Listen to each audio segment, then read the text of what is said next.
Hello friends, welcome to my YouTube channel Saloni quest. NTPC PYQS GK GS में आपका स्वागत है। एनटीपीसी की PYQS के क्वेश्चन, जितने भी इंपॉर्टेंट क्वेश्चन बनते हैं उन्हें हम इस वीडियो में डिस्कस करते हैं। Important question by Saloni quest. चलिए स्टार्ट करते हैं। हमारा पहला क्वेश्चन है, भारत में पहला किसान आंदोलन कब शुरू हुआ? When did the first farmers movement start in India? 1857, 1875 में, 1917 या 1942 में? तो 1917 में भारत में पहला किसान आंदोलन शुरू हुआ था। कब? 1917 की बात हो रही है। ये किसान आंदोलन शुरू कब हुआ था और कहाँ हुआ था?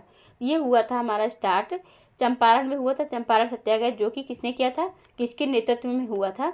गांधी जी के नेतृत्व में हुआ था चंपारण सत्याग्रह। बिहार राज्य की बात हो रही है। बिहार राज्य में चंपारण है और चंपारण में ही चंपारण सत्याग्रह हुआ था बिहार में, क्योंकि यहाँ पर नील की खेती की बात हो रही थी। नील की खेती के लिए मजबूर कर रहे थे कौन? ब्रिटिश जो होते हैं, ब्रिटिशर्स थे उस टाइम। तो उन्होंने किसानों को वहाँ के मजबूर कर रहा था। किसके लिए? किसानों को खेती के लिए। किस खेती के लिए? नील की खेती के लिए मजबूर करके रखा था इन्होंने, ब्रिटिश ने। तो यहाँ पर 1917 में गांधी जी ने कौन सा आंदोलन किया था? भारत में पहला किसान आंदोलन किया था चंपारण से। बिहार के चंपारण जिले से शुरू हुआ था। ये अप्रैल से स्टार्ट हुआ था। 1917 की बात है जब गांधी जी ने किया था ये चंपारण सत्याग्रह, जो कि चंपारण सत्याग्रह कहाँ का है? दिल्ली का। और खेड़ा सत्याग्रह की अगर बात की जाए, दो होते हैं।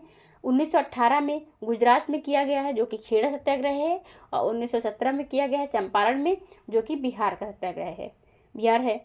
अब 17 बिहार तो हो गया, ठीक है। बिहार में अभी वर्तमान में अगर बताया जाए तो ग्रामीण क्रिकेट लीग यहीं पर होगा। कहाँ? बिहार में। बिहार की राजधानी पटना है। यहाँ के सीएम कौन है? नीतीश कुमार जी हैं। कौन है सीएम? नीतीश कुमार जी हैं। यहाँ पर सबसे बड़ा पर्व मनाया जाता है छठ पूजा पर्व होता है यहाँ का। कहाँ का? बिहार की बात हो रही है। बिहार की राजधानी पटना को पहले पाटलिपुत्र के नाम से भी जाना जाता था बिहार को। और गुजरात की अगर बात करें, जैसे कि 1918 में गुजरात में खेड़ा आंदोलन हुआ था। किसके लिए? किसानों के लिए। ये भी खेड़ा आंदोलन किसानों के लिए हुआ था। जैसे वहाँ पर किसके? नील की खेती के लिए, वैसे ही यहाँ पर टैक्स ज़्यादा ले रहे थे। किसके लिए? खेड़ा में के टैक्स। गुजरात के खेड़ा में, गुजरात में जो खेड़ा आंदोलन हुआ था उसमें किस लिए, मतलब किसानों ने आंदोलन किया था। तो खेड़ा चंपारण तो हो गया जो कि बिहार से जुड़ा, नील की खेती से जुड़ा था। और भारत का पहला सविनय अवज्ञा आंदोलन भी था। ये पहले चंपारण सत्याग्रह नील की खेती से जुड़ा था, यह भारत का पहला सविनय अवज्ञा आंदोलन था। कौन सा? सविनय अवज्ञा आंदोलन। यह आंदोलन बिहार के चंपारण जिले में हुआ था। इस आंदोलन में महात्मा गांधी ने किसानों की दुर्दशा को उजागर किया था। किसने? महात्मा गांधी जी ने किया था, उजागर किया था। चंपारण यहाँ पर है, खेड़ा जिला है कहाँ पे? गुजरात राज्य में। गुजरात राज्य की राजधानी है गांधीनगर। यहाँ के सीएम की बात करें तो कौन है? भूपेंद्र पटेल जी। कौन है? भूपेंद्र पटेल जी यहाँ के सीएम हैं। और आचार्य देवव्रत यहाँ के गवर्नर हैं। कौन? आचार्य देवव्रत। चंपारण सत्याग्रह किससे संबंधित था? ये क्वेश्चन पूछा जाता है। तो चंपारण सत्याग्रह वॉज रिलेटेड टू किसानों की समस्याओं से, मजदूर संघ से, व्यापारिक सुधार से या शिक्षा आंदोलन से था। तो जो चंपारण सत्याग्रह था वो कारण क्या था इसका? किसानों की समस्याएं से संबंधित है। किससे? किसानों को जमींदार की इच्छा के अनुसार विशिष्ट फसलें उगाने के लिए अपने जमीन का सबसे अच्छा हिस्सा देने के लिए मजबूर किया गया। किसमें? चंपारण सत्याग्रह में। इस दौरान राजकुमार शुक्ला ने ही महात्मा गांधी को चंपारण आने के लिए राजी किया था। किसने? राजकुमार शुक्ला जी ने। इन्होंने कहा था कि तुम आ जाओ कहाँ पर? बिहार में, चंपारण में, जो बाद में सत्याग्रह का कारण बन गया। और जो मेन कारण क्या था कि जमींदार भैया जो होते थे, किसानों के इच्छा के अनुसार विशिष्ट फसलें उगाने के लिए जमींदार अपनी ज़मीन का जो सबसे अच्छा होता था वो किसानों को मजबूरी में देना पड़ता था, और उसमें खेती करनी पड़ती थी नील की। नील की खेती करने से क्या होता था कि वहाँ का जो ज़मीन होती है वो बंजर हो जाती है। तो उसके बाद उनको सस्ते दामों में उससे खरीद भी लिया जाता था। एक तो मजबूरी में कराते हैं उनसे नील की खेती, ऊपर से सस्ते दामों में उनसे खरीद लिया जाता था। इसलिए किसान परेशान हो गए थे ब्रिटिशर से। और फिर चंपारण सत्याग्रह आंदोलन हुआ 1917 में। आंदोलन इसका हुआ। बात करें तो गांधी जी ने बहुत से आंदोलन किए थे, जैसे खेड़ा आंदोलन, भारत छोड़ो आंदोलन, सत्याग्रह आंदोलन, और ये आंदोलन सविनय अवज्ञा आंदोलन, असहयोग आंदोलन, कितने भी आंदोलन गांधी जी ने किए थे। और यहाँ पे इसका पहला आंदोलन तो गांधी जी का कौन सा था? चंपारण वाला था, जो कि बिहार में हुआ था। दूसरा था खेड़ा आंदोलन 2018 में, जो कि 1918 में हुआ था। महात्मा गांधी ने अप्रैल 1917 में गणेश शंकर विद्यार्थी थे, उनके कहने पर राजकुमार शुक्ल के निमंत्रण पर बिहार के जो चंपारण के नील कृषकों की स्थिति का जायजा लेने वहां पहुंचे थे। उनके दर्शन के लिए हजारों लोगों की भीड़ उमड़ पड़ी थी। किसकी? महात्मा गांधी की बात कर रहे हैं, महात्मा गांधी। और ये इनका पहला आंदोलन था। किसका? महात्मा गांधी का पहला आंदोलन था ये चंपारण सत्याग्रह आंदोलन 1917 में जो हुआ था। भारत का पहला सविनय अवज्ञा आंदोलन भी इसे ही कहा जाता है। किसको? आंदोलन को, चंपारण को। आंदोलन ब्रिटिश नील खेती के खिलाफ था। किसके? ब्रिटिश नील खेती के खिलाफ था। नील बागान के मालिकों का शोषण करते थे। अंग्रेज जो हैं चंपारण के नील बागान के मालिक होते थे, वहाँ का शोषण कर रहे थे। किसानों की नील की फसल उगाने और कम कीमत पर बेचने के लिए मजबूर होना पड़ता था। 1988 की बात करें तो 1988 में किसान आंदोलन का नेतृत्व किस संगठन ने किया था? 1988 में which organisation led the farmers movement in 1988? तो किसान मजदूर संघ, भारतीय किसान यूनियन, राष्ट्रीय किसान महासंघ, अखिल भारतीय किसान सभा। तो भारतीय किसान महासंघ जो है इसने क्या 1988 की बात हो रही है, भारतीय किसान महासंघ ने किसान आंदोलन का नेतृत्व किया था 1988 में। ये यूनियन है, भारतीय किसान महासंघ है, इसका यूनियन है पहला संगठन। अगर पहला किसान सभा आंदोलन बिहार में सहजानंद सरस्वती के नेतृत्व में शुरू हुआ था, जिन्होंने 1929 में बिहार प्रांतीय किसान सभा BPKS गठन किया था, ताकि किसानों के कब्जे के अधिकारों पर जमींदारी हमलों के खिलाफ किसानों की शिकायतों को संगठित किया जा सके और इस तरह भारत में किसान आंदोलन को बढ़ावा मिल सके। भारतीय किसान यूनियन जो कि जनवरी-फरवरी 1988 में मेरठ की घेराबंदी का नेतृत्व करके लोकप्रियता हासिल की थी। किसने? भारतीय किसान यूनियन ने, जो मेरठ में कमिश्नर कार्यालय के चारों ओर 25 दिनों का धरना था, जिसमें क्षेत्र के आसपास के लाखों किसानों का शहर में जमावड़ा लगा हुआ था। भारतीय किसान यूनियन संघ है ये, जो कि 1988 में किसान आंदोलन का नेतृत्व इस संगठन ने ही किया था। किसने किया था 1988 में? भारतीय किसान यूनियन ने इसका संगठन ये क्या किया था? आंदोलन किया था। किस आंदोलन का नेतृत्व किसने किया था? मतलब किसान आंदोलन जो था उसका, तो वो तो गांधी जी ने किया था और वल्लभ भाई पटेल जी ने भी किया था।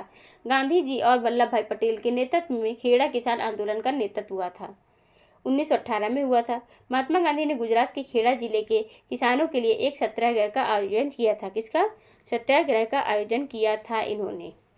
1988 की बात करें, भारतीय किसान यूनियन BKU ये है, अंग्रेजी इंडियन फार्मर्स यूनियन, भारत में किसानों का प्रतिनिधि संगठन है। इसकी स्थापना चौधरी चरण सिंह है, जो पंजाब खेतीबाड़ी यूनियन, पंजाब फार्मिंग यूनियन से की थी। तेलंगाना किसान आंदोलन कब हुआ था? When did the Telangana peasant movement take place? 1946 से लेकर 51 तक, या 52 से 55, या तो फिर 1960 से 65 के बीच में, या 1930 के 35 के बीच में। तो 1946 से और 51 के बीच में कौन सा आंदोलन हुआ था? तेलंगाना किसान आंदोलन हुआ था। कौन सा? तेलंगाना किसान आंदोलन 1946 से 51 के बीच में हुआ था। अब तेलंगाना राज्य की अगर बात करें तो तेलंगाना राज्य किस राज्य से अलग होकर के बना था जब तेलंगाना किसान आंदोलन शुरू हुआ था? तो ये आंध्र प्रदेश से अलग होकर के 2 जून 2014 को भारत का 29वां राज्य बना था। कौन सा? ये तेलंगाना राज्य की बात करें तो वो 29वां राज्य बना था। तेलंगाना राज्य हैदराबाद के तेलुगु भाषी इलाकों से मिलकर बना है। मतलब यहाँ पे भाषा कौन सी है तेलंगाना में? तेलंगाना तेलुगु भाषी हैं। ठीक, और हैदराबाद इसकी राजधानी है। तेलंगाना शब्द का मतलब है तेलुगु भाषियों की भूमि। तेलंगाना के नेताओं ने आंध्र प्रदेश के लोगों पर उनकी नौकरियों और जमीनों को हड़प करने का आरोप लगाया था। ये तेलंगाना के नेताओं ने सरकार पर क्षेत्र के बुनियादी ढांचे में निवेश नहीं करने का आरोप लगाया। तेलंगाना के लिए आंदोलन चला था। आंदोलन के बाद तेलंगाना को आंध्र प्रदेश से अलग कर संघ के 19वें राज्य के रूप में बनाया गया था। बिहार बंगाल प्रेसिडेंसी से अलग होकर, बिहार किससे बना था? बंगाल प्रेसिडेंसी से अलग होकर बना था। अब असम की बात करें तो असम भी बंगाल से अलग होकर बना था। उड़ीसा एक अलग प्रांत बना था। छत्तीसगढ़ वो भी मध्य प्रदेश से अलग होकर एक राज्य बना है, और झारखंड बिहार से अलग होकर राज्य बना है। ये सब राज्य हैं जो अपने उससे अलग होकर बने हैं। 110 साल पहले आज ही के दिन, मतलब जैसे कि 110 साल पहले की बात करें तो बंगाल प्रेसिडेंसी से अलग होकर एक नया राज्य बना था देश का। ये देश का 12वां राज्य था। देश का 12वां राज्य बना था।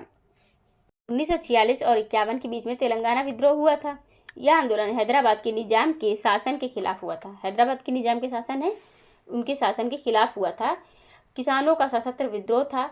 इस आंदोलन का नेतृत्व भारतीय कम्युनिस्ट पार्टी ने किया था, इसका आंदोलन किया था। साल 1969 की बात करें तो तेलंगाना आंदोलन शुरू हुआ था।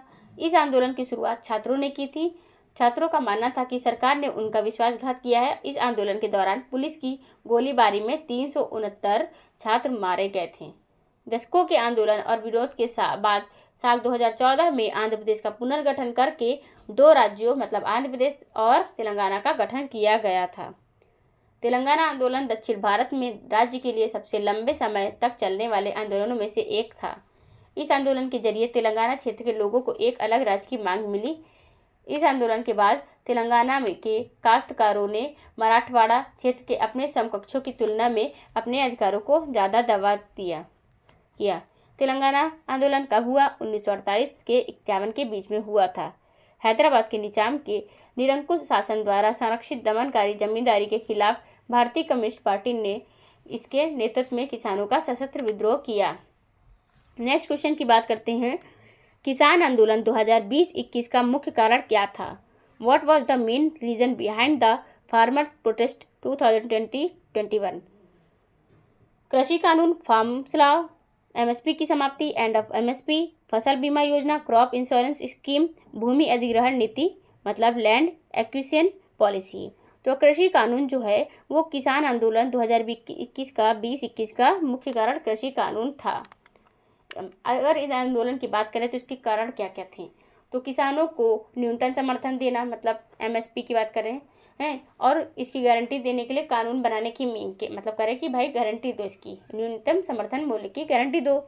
कृषि उपज की बिक्री करना, मूल्य निर्धारण करना और भंडारण के नियमों को ढीला करने वाले 3 प्रस्तावित कानूनों का विरोध। इन कानूनों से किसानों की बड़ी कंपनियों के हाथों में छोड़ दिया जाएगा और उनकी आजीविका नष्ट हो जाएगी। मतलब ये कानून था कि भाई उनको लगता था किसानों को कि इन कानूनों से किसान जो है वो बड़ी कंपनियों के हाथों में चले जाएंगे और हमारे अपना जीवन नष्ट हो जाएगा। किसानों और खेत मजदूरों के लिए पूर्ण ऋण माफी मतलब किसान के लिए और खेत मजदूर जो होते हैं उन पर जो ऋण माफी होती है उसको माफ़ करना, ऋण को माफ़ करना। इस आंदोलन की शुरुआत संयुक्त किसान मोर्चा गैर राजनीतिक के बैनर तले हुई थी। यह आंदोलन सबसे ज़्यादा पंजाब, हरियाणा और उत्तर प्रदेश में हुआ था। 58 साल से ज़्यादा उम्र के किसानों और खेत मजदूरों के लिए मासिक पेंशन, किसानों की सहमति के बिना जमीन अधिग्रहण करने वाले कानून को वापस लेना, कलेक्टर दर से 4 गुना मुआवजा देना, महात्मा गांधी राष्ट्रीय ग्रामीण रोजगार गारंटी अधिनियम के तहत 700 रुपये की दैनिक मजदूरी पर सालाना 200 दिन का रोजगार, और 19 नवंबर 2021 को विधेयकों को निरस्त करने का फैसला किया था सरकार ने। पंजाब। नेक्स्ट क्वेश्चन की बात करें तो हमारा नेक्स्ट क्वेश्चन है, नर्मदा बचाओ आंदोलन के संस्थापक कौन थे? Who was the founder of the Narmada बचाओ आंदोलन? मेघा पाटकर, अन्ना हजारे, बाबा आमटे, सुंदरलाल बहुगुणा। तो इसकी जो मेघा पाटकर थी वो नर्मदा बचाओ आंदोलन की संस्थापक थी। कि नर्मदा नदी कहाँ पर है? मध्य प्रदेश में है। नर्मदा बचाओ आंदोलन की शुरुआत अन्य सहयोगियों के साथ मिल करके की थी। मेधा पाटकर सामाजिक कार्य में स्नातक हैं जो 1980 के दशक के मध्य में नर्मदा घाटी के आदिवासियों के बीच रहने लगी और उन्हें बांधों के कारण होने वाले नुकसान के बारे में सचेत किया। मेधा पाटकर जी ने किया था। शुरू तो इन्होंने किया था, मेधा पाटकर जी ने।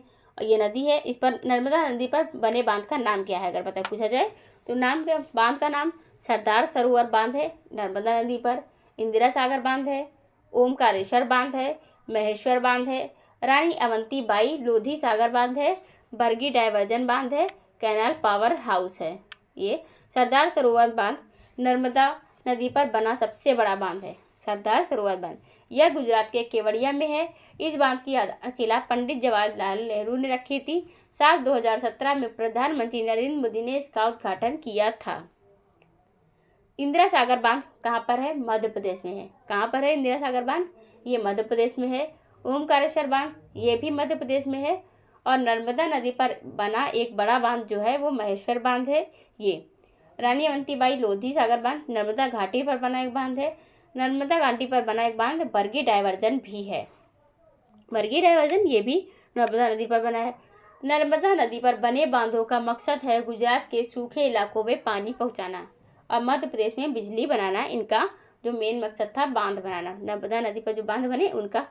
अगर नर्मदा नदी का उद्गम कहाँ है, मतलब तो अमरकंटक से निकलती है नर्मदा नदी।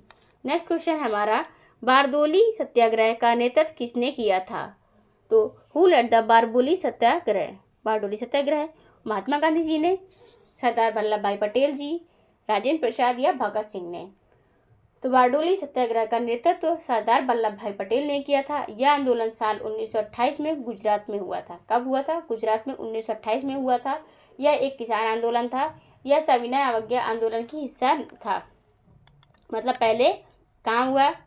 पहले हुआ सत्याग्रह जो कि चंपारण था बिहार में 1917 में, 1918 में खेरा आंदोलन जो कि गुजरात में, अब 1928 में वल्लभ भाई पटेल जी ने किया है बारडोली सत्याग्रह। वही भी किसान के लिए ही था, जो कि सविनय अवज्ञा आंदोलन का ही हिस्सा था। ये आंदोलन में क्या था कि ब्रिटिश सरकार की कर दरों में बढ़ोतरी, इसके खिलाफ शुरू किया गया।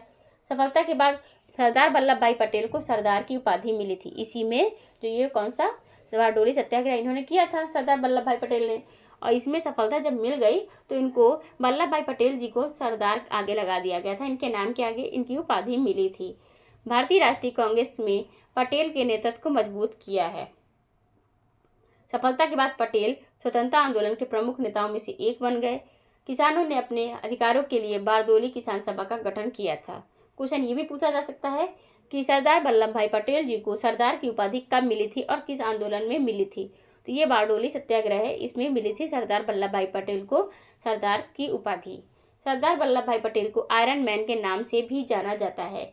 उन्हें भारत के एकीकरण के में अहम भूमिका निभाने के लिए जाना जाता है। इसीलिए इनके जन्म दिवस 31 अक्टूबर को राष्ट्रीय एकता दिवस मनाया जाता है। कब?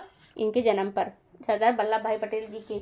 ये आयरन मैन है। तो आयरन लेडी कौन है? आयरन लेडी हमारी स्वतंत्र भारत की पहली महिला प्रधानमंत्री इंदिरा गांधी जी को आयरन लेडी के नाम से जाना जाता है। हमारा नेक्स्ट क्वेश्चन है, 1857 के विद्रोह के दौरान किसानों की मुख्य शिकायत क्या थी? What was the main grievance of farmers during the 1857 revolt? जमींदारी प्रथा, ऊंचा कर, व्यापारिक नीतियाँ, जल स्रोतों पर प्रतिबंध। तो ये जो जमींदारी प्रथा है 1857 के विद्रोह के दौरान किसानों की मुख्य शिकायत थी। किसान और जमींदारों को भारी कराधान देना पड़ता था। कंपनियों की नीतियों में भारत की पारंपरिक अर्थव्यवस्था तो नष्ट कर दिया था। इसके जो कारण हैं 1857 के, और कई किसानों को अपनी ज़मीनें खोनी पड़ी थी। किसानों को साहूकारों को दिए गए कर्ज चुकाने में दिक्कत आ रही थी। कंपनी में राजस्व वसूली के लिए एक कड़े तरीके अपनाए गए थे। मतलब इसमें क्या था, छूट नहीं देते। जैसे कि बाढ़ आ गई या कुछ आपदा आ जाती थी किसानों के खेतों में, किसानी में, तो इनको छूट नहीं मिलती थी। बेचारे अपना पैसा भी लगाएं उसमें खेती में, उसके बाद जब मुनाफा की बारी अगर कुछ नुकसान हो जाए तो उनको छूट भी नहीं मिलती थी, उल्टा उनके ऊपर कर्जा चढ़ जाता था। ये दिक्कतें थी। ब्रिटेन में बने सस्ते सामानों से भारत के स्थानीय उद्योगों को नुकसान पहुंचा था। मतलब ब्रिटेन में क्या था, अगर जैसे हमारे देश में कुछ चीज़ें थी जो हाथ से बनाई जाती थी, पहले यहाँ औद्योगिकरण था नहीं, तो यहाँ पे तो हाथ से बनाएंगे तो भाई महंगा तो पड़ेगा ही। अब ब्रिटेन में क्या था, वहाँ पे डिजिटल हो चुका था, सब कुछ जल्दी से जल्दी पनप गया था। तो ब्रिटेन में सस्ते सामान बनने लगे थे मशीन के थ्रू, तो भारत में स्थानीय उद्योगों को नुकसान पहुँचने लगा था। इससे भारत की हस्तशिल्प उद्योगों को ब्रिटेन के मशीन से बने सामानों से टक्कर मिल रही थी। अब वही बात आ गई कि मतलब भारत के हस्तशिल्प मतलब हाथ से बनाए गए उद्योग हैं, तो उनको ब्रिटेन के जो मशीन से बने सामानों से टक्कर मिल रही थी। 1857 के विद्रोह के और भी कारण हैं। भारतीय सैनिकों के साथ असमान व्यवहार, उच्च पदों पर नियुक्ति से वंचित। मतलब क्या था, 1857 में बहुत सी बातें थी जिसकी वजह से 1857 की क्रांति हुई थी। जैसे कि क्या है, जब अंग्रेज थे तो अपना कुछ जो मेन काम होता था हेड वाला, जैसे ऊंचे पद वाला, तो वो खुद लोग रख लेते थे उस जगह को, मतलब खुद ही बन जाते थे, अपने सैनिकों को रखते थे अंग्रेजों को। अगर जो नीचे पद थे उनमें भारतीयों को रखते थे। तो ये असमान व्यवहार करते थे सैनिकों के साथ, भारतीय सैनिकों के साथ। यूरोपीय सैनिकों की तुलना में कम वेतन, मतलब यूरोपीय सैनिक होते हैं तो उनको ज़्यादा दे रहे हो, वहीं जगह पे जो भारतीय सैनिक हैं उनको सैलरी भी कम देते थे।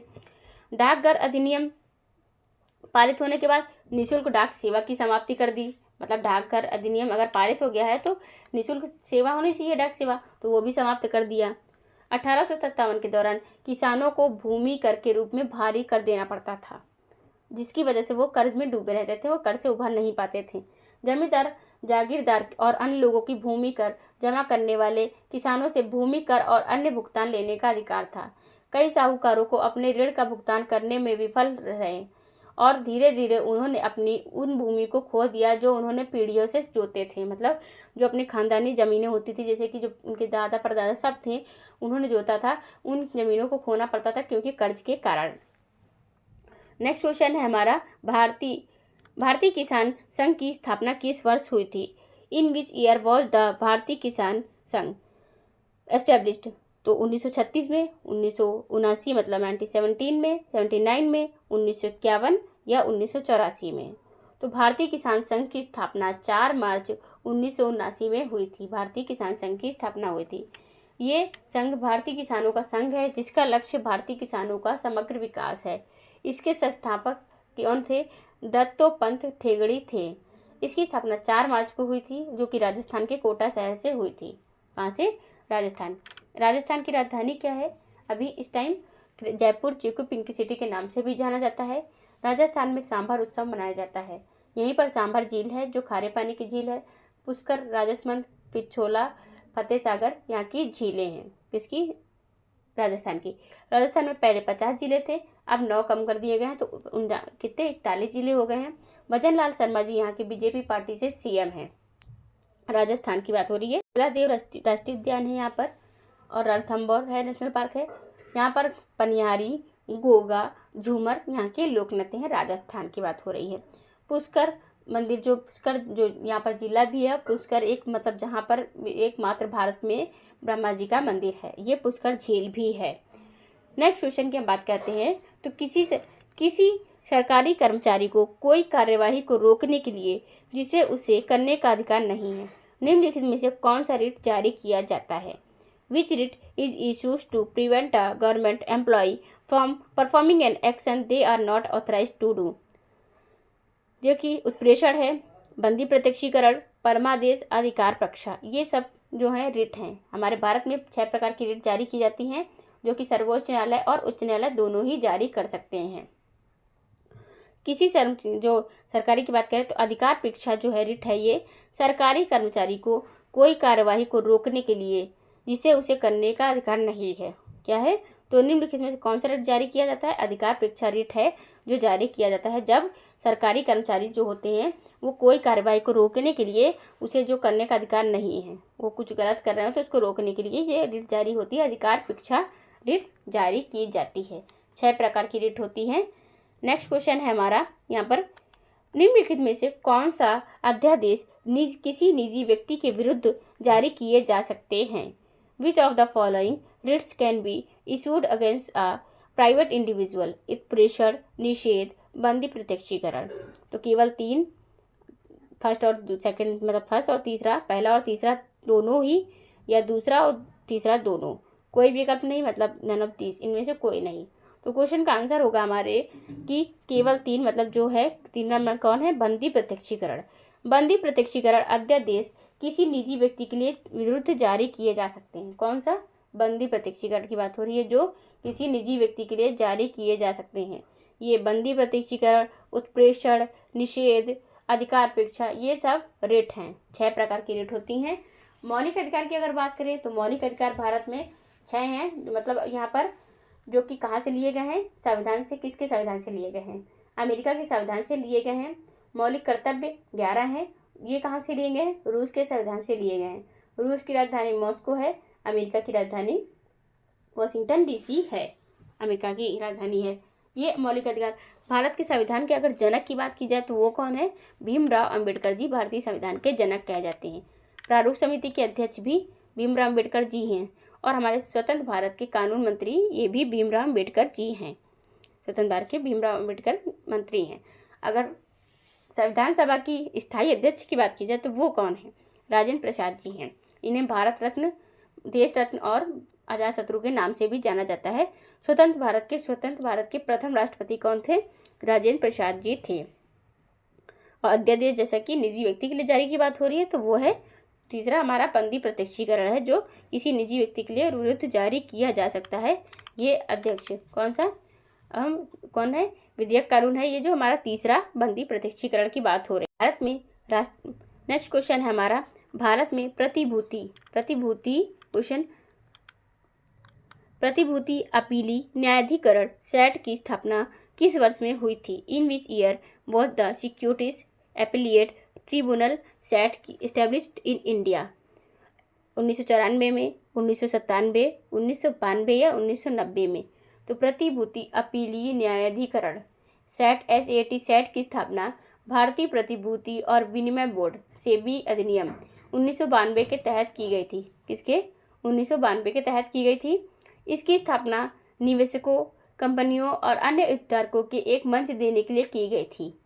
अपीली जो होता है, प्रतिभूति अपीली न्यायाधिकरण की बात करें, इसकी स्थापना के बारे में थोड़ी बहुत जानकारी है। यह है कि एक स्वतंत्र निकाय है। ये सेबी, IRDAI और PFDRDA से जुड़े मामलों को ये देखता है। नेक्स्ट क्वेश्चन हमारे, भारत में सबसे बड़ा अपीली न्यायालय कौन सा है?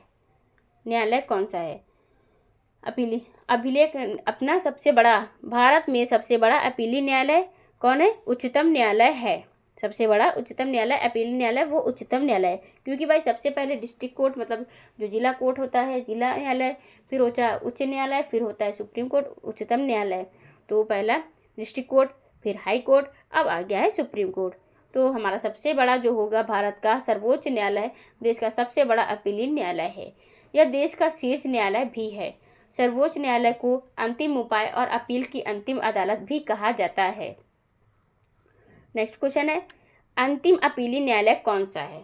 तो इसे क्या कहा जाता है? Which is the final appellate court. ठीक है, तो उच्चतम न्यायालय, जिला न्यायालय, सिविल न्यायालय या उच्चतम न्यायालय? तो उच्चतम न्यायालय को ही क्या है, भारत का सर्वोच्च न्यायालय जो देश का सबसे बड़ा अपीली न्यायालय है, और यही सर्वोच्च न्यायालय को अंतिम उपाय और अंतिम अपील की अंतिम अदालत भी कहा जाता है। क्या? अंतिम अपीली न्यायालय किसको कहा जाता है? सर्वोच्च न्यायालय को कहा जाता है। सर्वोच्च न्यायालय निचली अदालतों या मध्यवर्ती स्तर के अपीली न्यायालयों को फैसलों की सुनवाई करता है, पर इसके सर्वोच्च न्यायालय के पास न्यायिक समीक्षा की शक्ति है। इसके पास किसी भी कानून और कार्यकारी कार्रवाई को रद्द करने की शक्ति भी किसके पास होती है? सर्वोच्च न्यायालय के पास होती है। सर्वोच्च न्यायालय का अपीली अधिकारिता अनुच्छेद की बात करें तो 132, 133, 134 और 136 में स्पष्ट की गई है। नेक्स्ट क्वेश्चन की हमारे बात करते हैं हम। डैश का मतलब है कि सर्वोच्च न्यायालय मामले और उसमें शामिल कानूनी मुद्दों पर पुनर्विचार करेगा। Dash means that the supreme court will reconsider a case and the legal issues involve. मौलिक क्षेत्र अधिकार, रिट संबंधी क्षेत्र अधिकार, अपीली क्षेत्र अधिकार या सलाह संबंधी क्षेत्र अधिकार। तो अपीली क्षेत्र अधिकार का मतलब होता है कि सर्वोच्च न्यायालय मामले और उसमें जो कानूनी मुद्दों पर पुनर्विचार करेगा। मतलब अपील कर रहा है तो मतलब एक अपील से आप ऐसे रिलेट कर सकते हो कि अपील कर रहे हैं, रिक्वेस्ट कर रहे हैं कि भाई दोबारा तो इसमें विचार करो इस बात पर, तो इसका मतलब है ये। नेक्स्ट क्वेश्चन की हम बात करें, सर्वोच्च न्यायालय ने मई 2023 में कहा कि वह जो डैश के तहत अपने विवेक अधिकार का प्रयोग करके अपूर्ण रूप से टूट चुके विवाह जो होते हैं जिसमें सुधार की कोई संभावना नहीं है, उनके लेकर के आधार मानते हुए विवाह विच्छेद का निर्णय दे सकता है।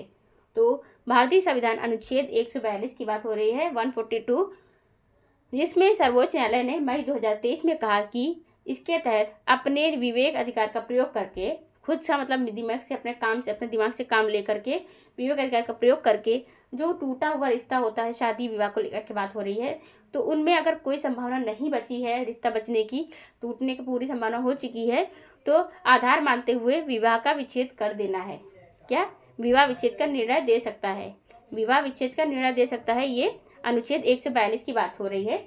सर्वोच्च न्यायालय का क्या अधिकार है? अगर हम बात करें अभी वर्तमान भारत में चीफ जस्टिस ऑफ इंडिया कौन है? वो है भारत के 91 नंबर के संजीव खन्ना जी बनाए गए हैं, और इनकी नियुक्ति कौन करते हैं?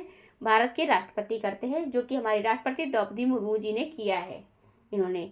और अगर मुख्यमंत्रियों की बात करें कौन नियुक्ति करता है, तो राज्यपाल करते हैं। भारतीय संविधान का अनुच्छेद 143 निम्नलिखित में से किससे संबंधित है? Which of the following does article 143 of Indian constitution relate to? तो उच्चतम न्यायालय से परामर्श करने की राष्ट्रपति की शक्ति, उच्चतम न्यायालय के कुछ मामलों को उच्चतम न्यायालय में स्थानांतरित करने की राष्ट्रपति की शक्ति। ये है उच्चतम न्यायालय की अधिकारिता की वृद्धि करने की राष्ट्रपति की शक्ति। तुम्हारा क्वेश्चन का आंसर है भारतीय संविधान का जो अनुच्छेद 143 है वो किससे रिलेट करता है? तो ये रिलेट है उच्चतम न्यायालय में परामर्श करने की राष्ट्रपति की जो शक्ति होती है। मतलब राष्ट्रपति जो है, अब राष्ट्रपति की ये शक्ति है कि उच्चतम न्यायालय में परामर्श कर सकते हैं। ये किस आर्टिकल के तहत आता है? 143 143 भारतीय संविधान के अनुच्छेद में आता है। उच्चतम न्यायालय की अगर बात करें तो इसके अतिरिक्त संविधान का अनुच्छेद 32 मौलिक अधिकारों के प्रवर्तन के लिए उच्चतम न्यायालय का व्यापक मूल अधिकार क्षेत्र देता है। डैश के अनुसार भारत के राष्ट्रपति लोकहित या संविधान की व्याख्या से संबंधित किसी विषय को सर्वोच्च न्यायालय के पास परामर्श के लिए भेज सकता है।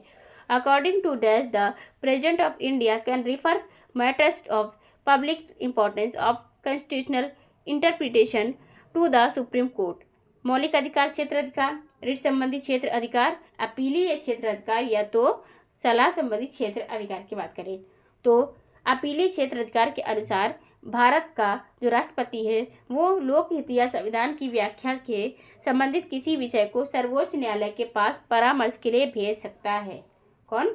हमारे भारत के राष्ट्रपति हैं, जो कि इसके अनुसार अपीलीय क्षेत्र अधिकार के अनुसार लोकहित में जारी करने के लिए, मतलब संविधान की व्याख्या को संबंधित किसी विषय को सर्वोच्च न्यायालय में जांच के लिए पास परामर्श के लिए भेज सकते हैं।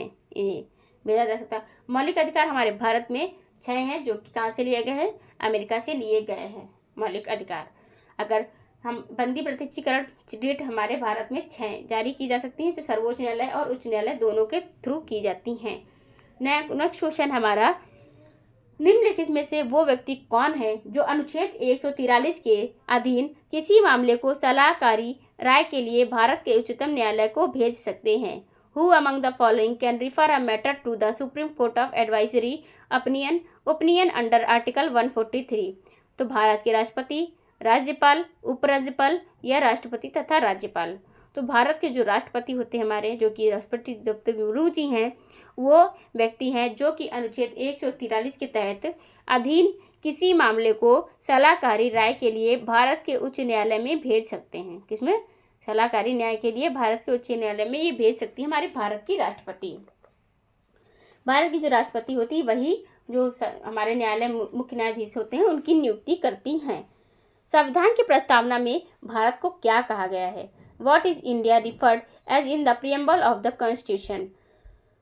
समाजवादी, धर्मनिरपेक्ष, लोकतांत्रिक गणराज्य, मतलब सोशलिस्ट, सेकुलर, डेमोक्रेटिक, रिपब्लिक। ये आंसर है हमारा कि भारतीय संविधान की में प्रस्तावना में, मतलब संविधान की प्रस्तावना है उसमें भारत को कहा गया है कि भारत समाजवाद है, धर्मनिरपेक्ष है और लोकतांत्रिक गणराज्य है हमारा भारत देश। अगर इसकी बात करें संविधान को प्रस्तावना में, प्रस्तावना संविधान की कुंजी है, ये किसने कहा था? तो डॉक्टर भीमराव अम्बेडकर जी ने यह बात कही थी कि प्रस्तावना संविधान की कुंजी है। संविधान के अगर स्थायी अध्यक्ष की बात की जाए तो वो कौन है? तो डॉक्टर राजेंद्र प्रसाद जी थे। अगर अस्थायी अध्यक्ष की बात की जाए अध्यक्ष की, तो डॉक्टर सचिदानंद सिन्हा जी थे जो अस्थायी अध्यक्ष थे। उसके बाद बन गए थे स्थायी अध्यक्ष राजेंद्र प्रसाद जी बने थे संविधान सभा के। संविधान सभा के जनक हैं कौन? डॉक्टर भीमराव अम्बेडकर जी संविधान सभा के जनक हैं। संविधान सभा का गठन मतलब बनकर कब तैयार हुआ था? तो 26 नवंबर 1949 को तैयार हो चुका था। ध्वनि की गति सबसे अधिक किस माध्यम में होती है? In which medium is the speed of sound the highest? Air में, वाटर में, स्टील में या वैक्यूम में? तो स्टील में ध्वनि की जो गति होती है वो सबसे ज़्यादा होती है, क्योंकि स्टील क्या होता है पास में, मतलब छोटे छोटे कड़ों से बनकर बना होता है अणु से, और ये पास पास होते हैं अणु, इसलिए इसमें क्या होता है ध्वनि ज़्यादा होती है स्टील में। अगर तरल की बात करें तो तरल में अणु थोड़ी दूर पर रहते हैं, तो इसलिए कम, इससे कम मतलब इससे ठोस होता है। ठोस में सबसे ज़्यादा आवाज़ होती है, ध्वनि की तेज होती है, और तरल की बात करें तो उससे कम होती है, ठोस से कम होती है। अगर गैस की बात करें तो सबसे कम होती है, क्योंकि गैस में क्या है अणु बहुत दूर दूर होते हैं एक दूसरे से, इसलिए इसमें कम होती है। पृथ्वी की सबसे बाहरी परत को क्या कहा जाता है? What is the outer most layer of the earth called? तो मेंटल कहा जाता है, क्रस्ट कहा जाता है, कोर कहा जाता है या लिथोस्फीयर कहा जाता है। तो पृथ्वी की सबसे बाहरी परत को क्या कहा जाता है? क्रस्ट कहा जाता है, जो कि बहुत मोटी होती है, 24 किलोमीटर लगभग होती है। ऊपरी परत को कहा जाता है स्थल मंडल भी कहा जाता है, और भूपर्पटी इंग्लिश में क्रस्ट कहते हैं, हिंदी में भूपर्पटी कहते हैं किसको? क्रस्ट को। ऊपरी परत जो होती है हमारी पृथ्वी की, वो किससे बनी होती है? क्रस्ट और ऊपरी मंडल से मिलकर बनी होती है। विटामिन सी का वैज्ञानिक नाम क्या है? What is the scientific name of vitamin C? Thiamine, retinol, ascorbic acid, cobalamin, ascorbic acid. तो विटामिन सी का जो साइंटिफिक नाम की बात करें तो एस्कॉर्बिक एसिड है। विटामिन सी की कमी से कौन सा रोग होता है? विटामिन सी की कमी से स्कर्वी रोग होता है। कौन सा? स्कर्वी रोग हो जाता है। विटामिन सी किन किन फलों में मतलब पदार्थों में पाया जाता है? खाद्य पदार्थों की बात करें तो नींबू में, संतरे में और अंगूर में, स्ट्रॉबेरी में, टमाटर में, लाल मिर्च, शिमला मिर्च में पाए जाते हैं। इन सब पदार्थों में मतलब जो खट्टे जितने भी फल होते हैं इन सब में विटामिन सी पाया जाता है। सबसे तेज दौड़ने वाला जानवर कौन सा है? What is the fastest land animal? तो शेर है लायन, लियोपार्ड तेंदुआ, चीता, घोड़ा हॉर्स। तो चीता जो होता है जो कि किसमें मतलब भारत में जब दुनिया में सबसे तेज दौड़ने वाला जानवर है, जो कि कौन है? चीता। मतलब ज़मीन में दौड़ने वाले की बात करी जाए तो चीता है। इसकी नॉर्मल स्पीड होती है 100 किलोमीटर प्रति घंटा, और अगर हाईएस्ट स्पीड की बात करें तो 120 किलोमीटर प्रति घंटा होती है। किस धातु का उपयोग बिजली के तारों में किया जाता है? Which metal is used in किसमें? Electrical wiring. तांबा, सोना, एल्युमिनियम या चांदी। तो धातु है किसमें? चांदी।